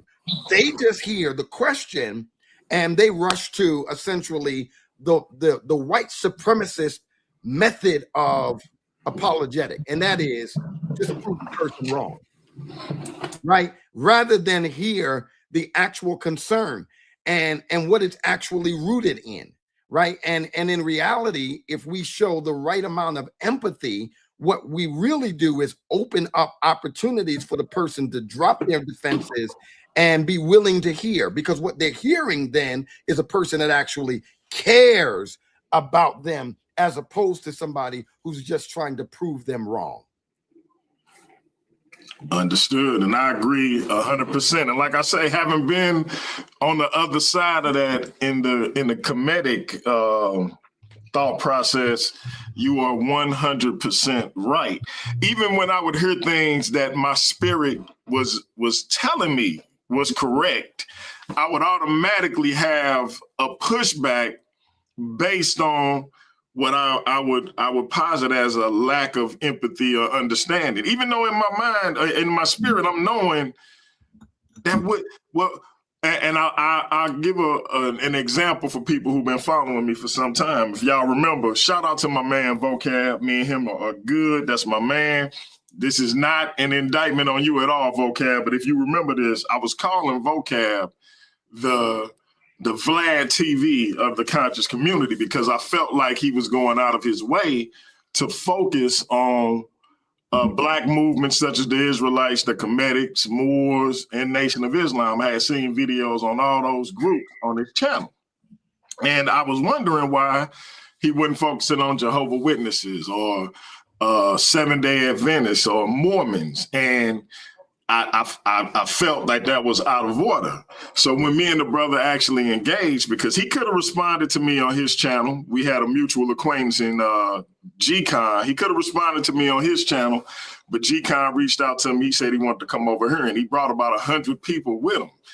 So I appreciated that, because I saw what he did. He gave me that opportunity to get my channel out there as opposed to just responding on his channel.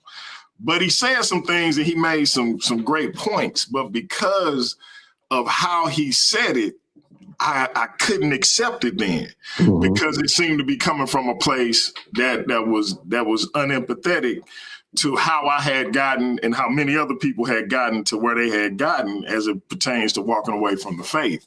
But once I was able to kind of, as they say with the prodigal son, come back to myself, I realized he was right in what he said. It was just at that particular time, I wasn't able to hear it. Before we get to this last question, I want to read both of our sisters, Michelle Turner's question. She says, do you have any books you contributed to, any upcoming events you are a part of, a documentary you have done, or a website people can visit? Absolutely. Let me hold on one second. Here are two books that I have contributed to. One is Volume 1 of Urban Apologetics, Restoring Black Dignity with the Gospel. I wrote Chapter 6 in this book on the Nation of Islam. And this is Volume 2 of Urban Apologetics, Cults and Cultural Ideologies, Biblical and Theological Challenges Facing Christians. I wrote Chapter 10 and 11 in these in this text on the Jehovah's Witnesses and prosperity theology. All of those things are written from the standpoint of why those groups are not better alternatives for Black people than biblical Christianity. Not only how to engage with those groups or how to prove their doctrines and their contentions wrong, but why those groups become attractive to Black people in the first place. And so in order to do that, you've got to be able to address what the issues are. And even as J.K. Van Balen said, the cults are the unpaid bills of the church. Well, you've got to show how where essentially the vacuum was created and the cracks and the issues existed that essentially gave rise to and formulated these wrong-headed kinds of expressions, right? So if you're not speaking to that, then you really don't have the proper biblical empathy for the person you're talking to. You are just vested in proving their theology wrong, and that's it. If your apologetic is not truly holding hands with justice, with evangelism, with discipleship and things like that, then it's just really, what good is it? What good is it? Absolutely. And again, I can speak to that from personal experience, I came into the quote unquote conscious community probably about 12 or so years ago. And when I came into the online part of that community, I met a brother named Jerome Green. He added me to a bunch of different groups. I met him in Vocab's chat, as a matter of fact. And between himself and a bunch of other brothers, my brother Nobody in the chat, BK, as I call him, the Don of urban apologetics,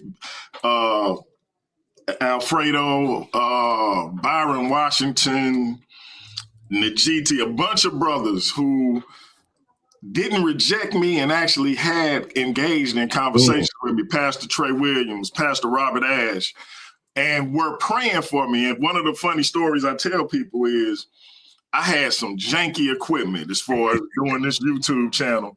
My wife, who was a staunch Christian and was having a hard time dealing with this ideology I had got myself involved in. I come home one day and she had bought me all new equipment. And I'm like, what made you do this? She said, the Lord told her to do it. And in my mind, I'm blowing it off like, okay, whatever, the Lord told you to do it, thanks. But, not knowing that would further my engagement in this community. And before I knew it, as a non-Christian, I had more Christians coming on my channel than I did non-believers because the brothers wrapped their arms around me. They was praying for me and they helped me come back to myself. And I give those brothers, along with my wife and my church family that was praying for me, Michelle Turner, shout out to her, and her sister's group that was also praying for me.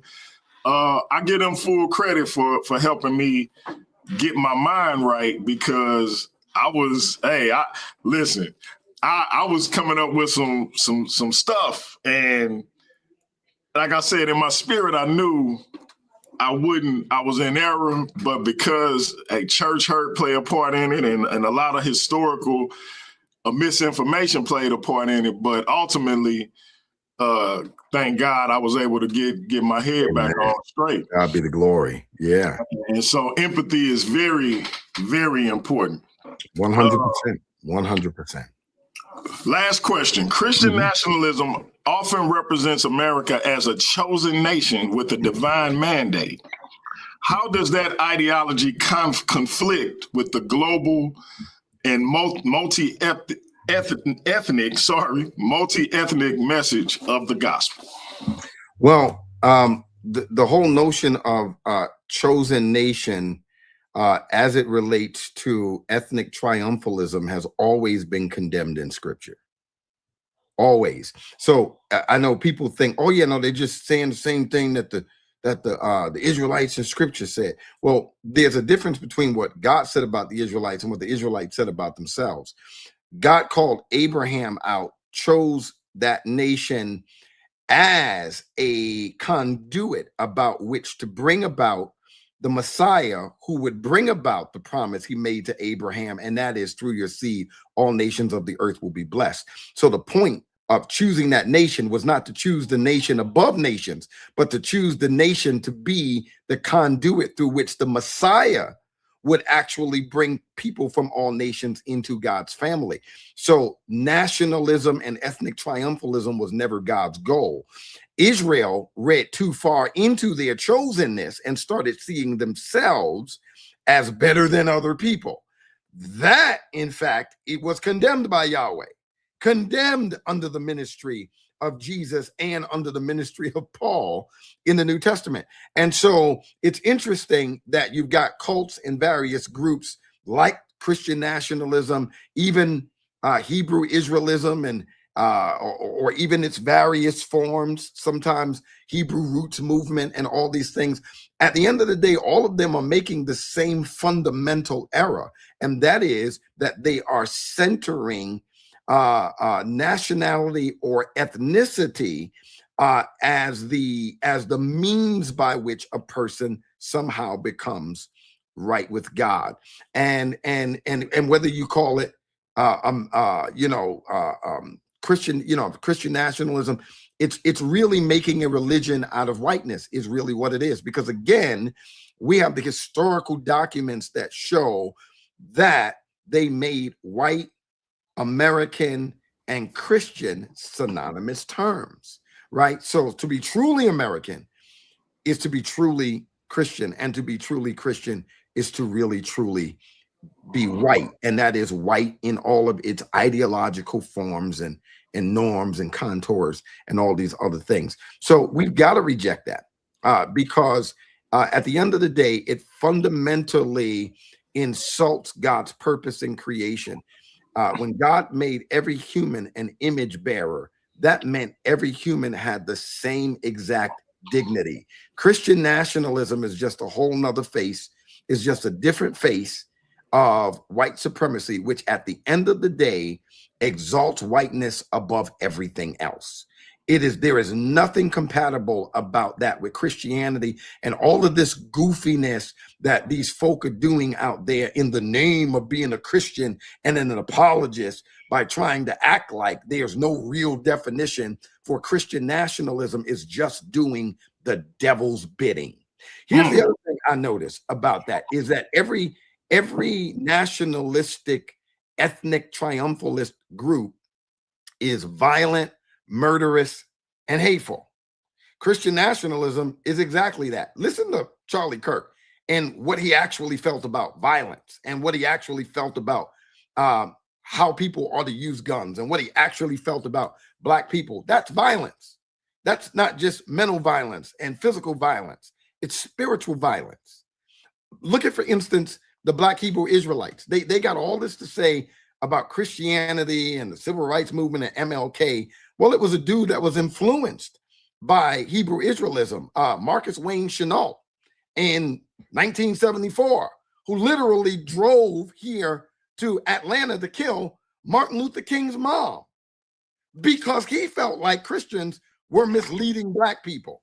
And yet that's supposed to be a better alternative for Black people, something that literally makes you violent and something that makes you murderous and hateful, right? And so you can't say he was influenced by scripture. It's a fact that he was influenced by Hebrew Israelism, right? So they got all of this to say, but what have they really done, right? Where has any of their ideology actually got them, but pushed them further onto the fringes of everything, right? So in reality, Christian nationalism, I think, is a greater existential threat than all of those other groups combined. That don't make those groups necessarily not dangerous. What I am saying is that white people typically don't join in mass Black Hebrew Israelite camps. Neither do they join in mass the Nation of Islam, and neither do any of those groups operate at the highest, lowest, and middle levels of government to influence policy and life for millions and millions of Black people. But Christian nationalist ideologues actually do, right? Which makes it existentially and exponentially more dangerous than all of the Black identity cults combined. And that's facts. And look, see, normally I would think somebody was trying to be funny when they asked this question, but shout out to my brother Nobody, because I know he a Cowboys fan too. And I guess he asking both of us, because we've been talking about so much other stuff. I forgot you was a Cowboys fan like me. Absolutely.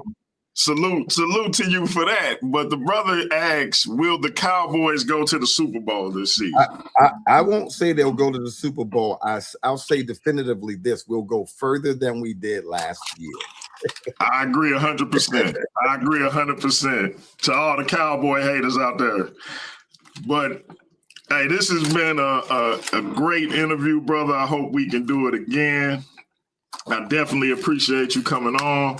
Let the people know where they can find you. Michelle, if you're still there, put the brother channel, the link to his channel in the chat. I know you've been doing it, but can you please do it again? Yeah, that's my girl, Michelle Turner. Yes, sir. Check me out, Urban Logia Ministries on YouTube. You'll find live discussions, hundreds of videos, just about on any topic. But you can also find me. There's a podcast called Text Talk with Unc and Wade. And that is also on Spotify, Apple Podcast, and on YouTube as well. That podcast is purely about biblically related topics. So these are all evergreen kind of topics, biblical discussions. It's a great podcast, especially if you want to really nerd out about anything related to scripture. Text Talk with Unc and Wade. Also, go look up the Unspoken documentary. You'll find it on Tubi for free, but you can also find it on Amazon Prime Videos. It's an entire documentary of the contributions of African people to Christianity from its inception through Africa, all the way here through America. Which ultimately destroys the whole notion of Christianity as the white man's religion. I'm one of the major contributors to that documentary. You'll hear me with a number of speaking parts in that documentary, along with a number of other great Christian minds, theologians, scholars, pastors, church leaders, Christian influencers, so forth and so on, that also contribute to that question. Definitely look at that. That is an incredible resource. Show it to your churches, show it to your children, your wife, or your husband. You guys sit down and watch it. It will answer a lot of biblical and historical questions about the global identity of Christianity and how people of African descent have contributed to it. And it will dispel a lot of the same false narratives as it relates to white supremacy, Christian nationalism, and even a lot of your Black identity type cults. Okay, there you go, family. Please go check our brother out. Subscribe to his channel. Check out the documentaries. Check out the podcast. Again, this was definitely one of my favorite interviews. It's already top 5 for me. Thanks for having me, man. Yeah, absolutely. Like I said, I'm gonna try to figure out a way for us to do this again. And family, listen, support this brother. I think he is a much needed presence in our community. Just the information he provided us with tonight was a wealth of quality information. You get even more of on his channel. That being said, I'm gonna let the brother go. Y'all stick around, because next week we got our brother, the humble scholar, as I call him. Y'all know him as B. Wash, but Byron Washington will be here. We also got Robert Ash coming up. We got Pastor Trey Williams. And eventually, I got to work on getting BK probably for that 5th episode. Yeah. But we're going to be doing this every Thursday, family. So I hope y'all continue to support. Nice. Brother, nice. I definitely appreciate you, man. Nice lineup too, man. I know B. Wash and Robert Ash as well. And yeah, I'll probably be tuning in myself, man. So shoot me a link when you or I'll hit the notification bell so I can know when you're going live with those conversations. So appreciate it. And I'll definitely send you a link as well. All right, family. Listen, man, y'all be here next Thursday. We got B. Wash. And again, we got a nice lineup for y'all. Black Church Files every Thursday. We hope y'all join us. One more time, brother. Much gratitude for you coming on. Salute. Peace. We out, family.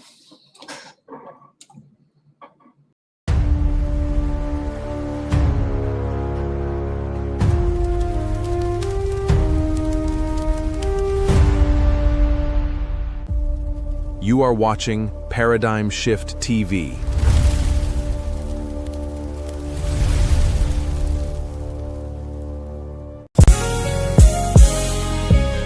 Blood. Church Files. Paradigm Shift. TV 314. Thursday nights. We open the archives. This is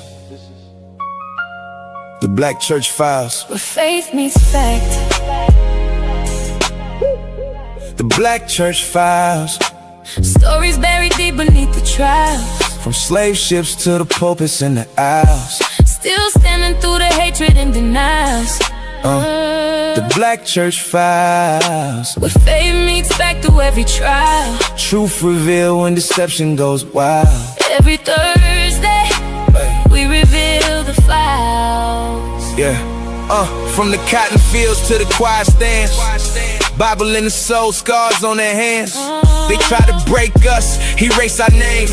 Still we built churches in the middle of pain. Talking history, culture, theology. Not emotional speeches with mythology. We confront the trends, challenge the lies. Bring receipts when the false arise. From conscious debates to identity claims. False teachers online just chasing fame. But the Black church stood through hatred and fire. Still sang hymns while the world conspired. This ain't just religion, it's survival music of people searching for God while the culture confused it. Urban apologetics with facts in the booth. No gimmicks, no fear, just history and truth. The Black Church Files.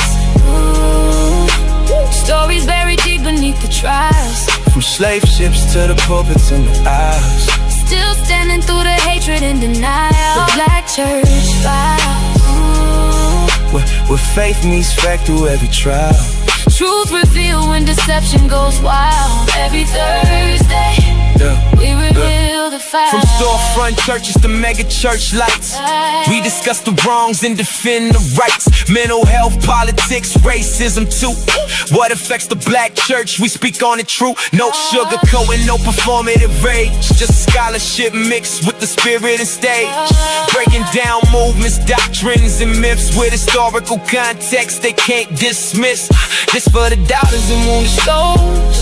For the ones who left church but still seeking wholeness. For the young Black minds caught in confusion, searching for purpose beyond internet movements. Every Thursday on Paradigm Shift TV 314.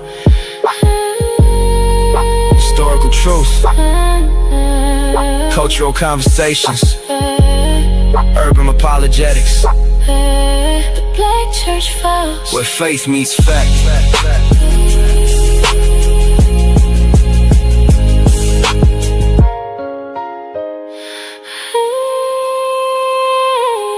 The Black Church Files.